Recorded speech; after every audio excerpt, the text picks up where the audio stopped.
അസ്സലാമു അലൈക്കും വറഹ്മത്തുള്ളാഹി വബറകാതുഹു. ഖുർആൻ പ്രഭാതം 174. അൽഹംദുലില്ലാഹി റബ്ബിൽ ആലമീൻ വസ്സലാത്തു വസ്സലാമു അലാ സയ്യിദിൽ മുർസലീൻ വഅലാ ആലിഹി വസ്വഹ്ബിഹി അജ്മഈൻ. ബിസ്മില്ലാഹിർ റഹ്മാനിർ റഹീം. സയദ്ദക്കറു മൻ യഖ്ശാ ويتجنبها الأشقى صدق الله مولانا العظيم.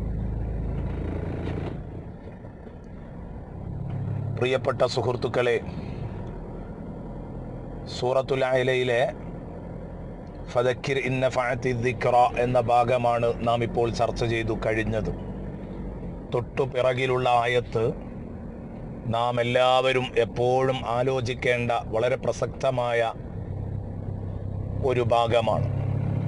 സയദ്ദക്കറു മൻ യഖ്ശാ വയതജന്നബുഹൽ അഷ്ഖാ.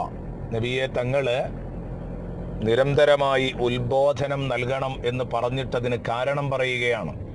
കാരണം തീർച്ചയായും സയദ്ദക്കറു മൻ യഖ്ശാ, ഭക്തിയുള്ളവൻ, ഭയമുള്ളവൻ, പേടിക്കുന്നവൻ, അള്ളാഹുവിനെയും അന്ത്യദിനത്തെയും ഒക്കെ ഭയപ്പെടുന്നവൻ ആരാണോ അവൻ ഉത്ബുദ്ധനാവും. നബിയെ, തീർച്ചയായും അവൻ ഉത്ബുദ്ധനാവും, അവൻ നന്നാവും, അവൻ ഉപദേശം ഉൾക്കൊള്ളും.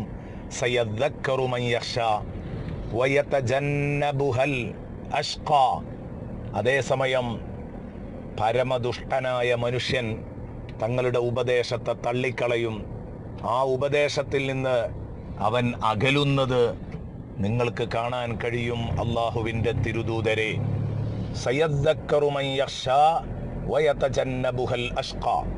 ഈ ആയത്തുകളിലൂടെ, ഈ രണ്ടായത്തുകളിലൂടെ അള്ളാഹു നമ്മെ പഠിപ്പിക്കുന്നത്, ഉപദേശം ഫലിക്കണമെങ്കിൽ വളരെ പ്രധാനമായും അതിന് വേണ്ടത് ഭക്തിയാണ്. പടച്ചവനെ പേടിക്കുന്നവർക്ക് മാത്രമേ ഉപദേശം ഫലിക്കുകയുള്ളൂ എന്നർത്ഥം. അതാണ് അല്ലാഹു തആല ഫദക്കിർ ബിൽ ഖുർആനി മൻ യഖാഫു വഈദ്. നബിയെ തങ്ങൾ എൻ്റെ താക്കീദിനെ ഭയപ്പെടുന്നവരെ നബിയെ തങ്ങൾ ഉപദേശിക്കുക എന്ന് പറഞ്ഞ ഭാഗം മുമ്പ് നമ്മൾ പറഞ്ഞിട്ടുണ്ട്.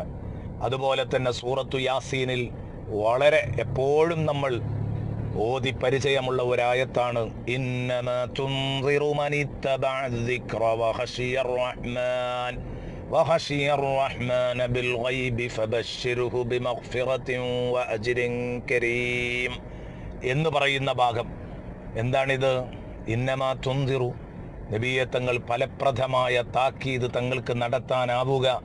മനിത്തബഅ ദിക്റ, ഉത്ബോധനത്തെ അനുധാവനം ചെയ്യുകയും പിന്തുടരുകയും, വഖശിയർ റഹ്മാന ബിൽ ഗൈബ്, രഹസ്യ ജീവിതത്തിൽ പടച്ച റബ്ബിനെ ഭയപ്പെടുകയും ചെയ്യുന്നവരെ മാത്രമാണ് നബിയെ തങ്ങൾക്ക് ഉത്ബോധനം കൊണ്ട് നന്നാക്കിയെടുക്കാനാവുക.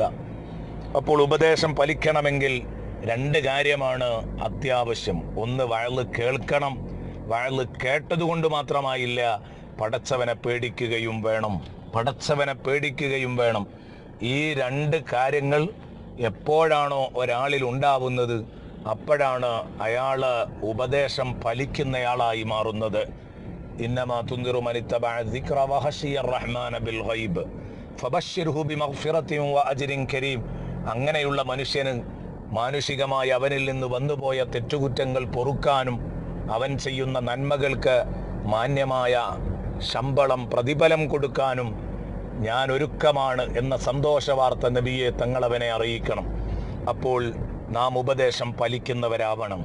ആർക്കാണ് ഉപദേശം ഫലിക്കാത്തത്? നമ്മൾ പറഞ്ഞല്ലോ, ഉപദേശം കേൾക്കാനും പടച്ച റബ്ബിനെ ഭയപ്പെടാനും തയ്യാറില്ലാത്തവർ. എന്താണതിന് കാരണം? അത് സൂറത്തു യാസീനില് ഈ ആയത്തിൻ്റെ തൊട്ടു മുകളിൽ തന്നെ അള്ളാഹു എന്നെയും നിങ്ങളെയും പഠിപ്പിക്കുന്നത് കാണാം. അതിൻ്റെ കാരണം മറ്റൊന്നുമല്ല, അതിന് വളരെ പ്രധാനപ്പെട്ട ഒരു കാരണമുണ്ട് എന്ന് അള്ളാഹു അവിടെ പഠിപ്പിക്കുന്നത് കാണാം. എന്താണത്? ഭൂരിപക്ഷം മനുഷ്യരുടെയും കഴുത്തിൽ പലതരത്തിലുള്ള സമ്മർദ്ദങ്ങളുടെ, സാഹചര്യങ്ങളുടെ, തടസ്സങ്ങളുടെ, പല നിലക്കുള്ള ഊരാക്കുടുക്കുകളും ചങ്ങലകളും മതിൽക്കെട്ടുകളുമൊക്കെയാണ് ആ സാഹചര്യങ്ങളോട് പൊരുതി ആ താല്പര്യങ്ങളെ മറികടന്ന് ആ സമ്മർദ്ദങ്ങളെ തട്ടിത്തെറിപ്പിച്ച് അവർക്ക് ഒരിക്കലും തന്നെ പരിശുദ്ധ ദീനുൽ ഇസ്ലാം പുൽകാൻ കഴിയില്ല. അള്ളാഹു പറഞ്ഞു, ലഖദ് ഹഖൽ ഖൗലു അലാ അക്സരിഹിം ഫഹും ലാ യുഅ്മിനൂൻ. ഭൂരിപക്ഷം ജനതയുടെ കാര്യത്തിൽ ഒരു കാര്യം സ്ഥിരപ്പെട്ട് കഴിഞ്ഞതാണ് നബിയെ, ഫഹും ലാ യുഅ്മിനൂൻ. അവരുടെ കാര്യത്തിൽ അള്ളാഹുവിൻ്റെ ശിക്ഷാവചനം സ്ഥിരപ്പെട്ടിട്ടുണ്ട്. അതുകൊണ്ട് തന്നെ ഫഹും ലാ യുഅ്മിനൂൻ, ഭൂരിപക്ഷം ജനത വിശ്വസിക്കുകയില്ല എന്ന് പറഞ്ഞിട്ട് അള്ളാഹു അതിൻ്റെ കാരണം പറഞ്ഞത്, അതെന്തേ ഭൂരിപക്ഷം ജനത നന്നാവാത്തത്? അത് ഇന്നാ ജഅൽനാ ഫീ അഅനാഖിഹിം അഗ്ലാലൻ ഫഹിയ ഇലൽ അദ്ഖാനി ഫഹും മുഖ്മഊൻ വജഅൽനാ മിൻ ബൈനി ഐദീഹിം സദ്ദൻ വമിൻ ഖൽഫിഹിം സദ്ദ ഫഅഗ്ശൈനാഹും.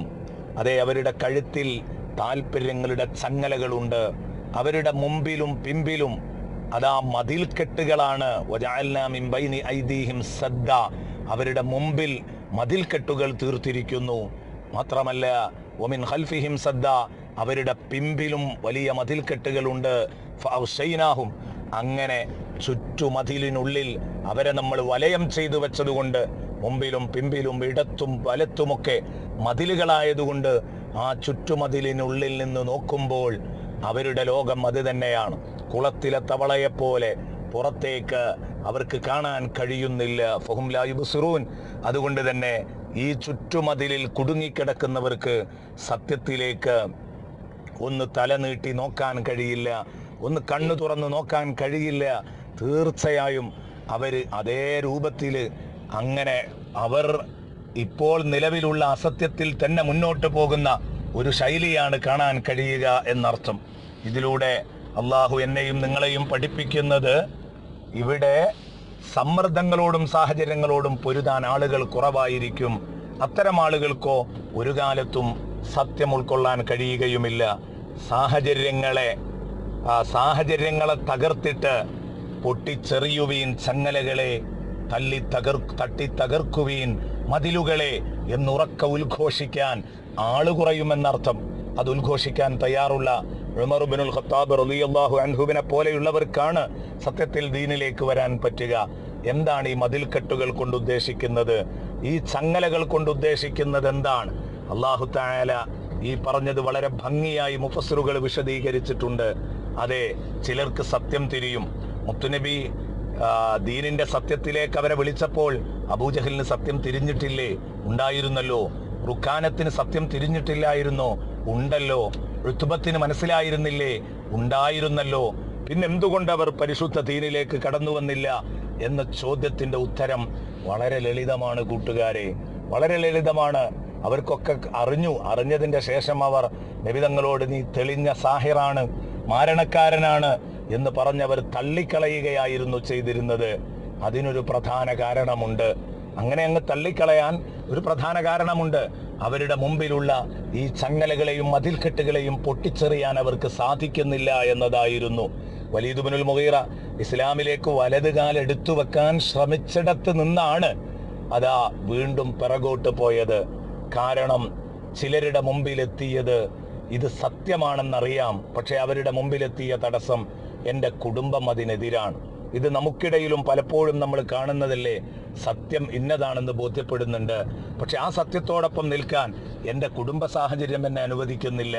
സത്യം ഇന്നതാണെന്നറിയാം, ആ സത്യത്തോടൊപ്പം നിൽക്കാൻ എൻ്റെ കച്ചവട സ്ഥാപനം എന്നെ അനുവദിക്കുന്നില്ല. സത്യം ഉൾക്കൊണ്ടാൽ എൻ്റെ കച്ചവടത്തിന് ക്ഷീണം വരുമെങ്കിൽ സത്യം വേണ്ട, കച്ചവടം മതി. അങ്ങനെയല്ലേ നമ്മുടെ തീരുമാനം? സത്യം ഉൾക്കൊള്ളുകയാണെങ്കിൽ ഞാൻ പ്രവർത്തിക്കുന്ന രാഷ്ട്രീയ പാർട്ടി അതിന് സമ്മതിക്കുന്നില്ല. അതുപോലെ തന്നെ സത്യം ഉൾക്കൊള്ളുന്നതിന് തടസ്സമായി എൻ്റെ മുമ്പിലുള്ളത് എൻ്റെ പെണ്ണും മക്കളുമാണ്. അവർ സത്യത്തോടൊപ്പം നിൽക്കുന്നതിന് തടസ്സമാണ്. നാട് അതിന് തടസ്സമാണ്, വീട് അതിന് തടസ്സമാണ്, കച്ചവടം അതിന് തടസ്സമാണ്, സമ്പത്ത് അതിന് തടസ്സമാണ്. ഇങ്ങനെ നീണ്ടുപോകുന്നു ഈ തടസ്സങ്ങൾ. ഇതെല്ലാം ഉദ്ദേശിച്ചുകൊണ്ട് റബ്ബ് പറഞ്ഞത് പലതരത്തിലുള്ള കുടുക്കു ചങ്ങലകൾ അവരുടെ കഴുത്തിലുണ്ട്. ഇതൊക്കെ പൊട്ടിച്ചെറിഞ്ഞ് ആൺകുട്ടിയെപ്പോലെ തകർത്തെറിഞ്ഞ് പരിശുദ്ധ സത്യം പൂകിയ വലിയ ഒരു മഹാനാണ് സയ്യിദുന ഉമർ ഇബ്നുൽ ഖത്താബ് റളിയല്ലാഹു അൻഹു. സമ്മർദ്ദങ്ങളോട് ഏറ്റുമുട്ടിയിട്ട് ഇസ്ലാമിലേക്ക് കടന്നു വന്നയാള്, അങ്ങനെ എത്ര ആളുകൾ. അപ്പൊ സത്യം ഉൾക്കൊള്ളുന്നതിന് പലപ്പോഴും പലതരത്തിലുള്ള വിലങ്ങുതടികൾ മനുഷ്യരുടെ മുമ്പിൽ ഉണ്ടാവാറുണ്ട്. ആ കൂട്ടത്തിൽ നമ്മൾ പെട്ടുപോകരുത് എന്നാണ് ഇതിൽ നിന്ന് ഉൾക്കൊള്ളേണ്ട ഏറ്റവും വലിയ പാഠം. സയദ്ദക്കറു മൻ യഖ്ശാ വയതജന്നബുഹൽ അഷ്ഖാ.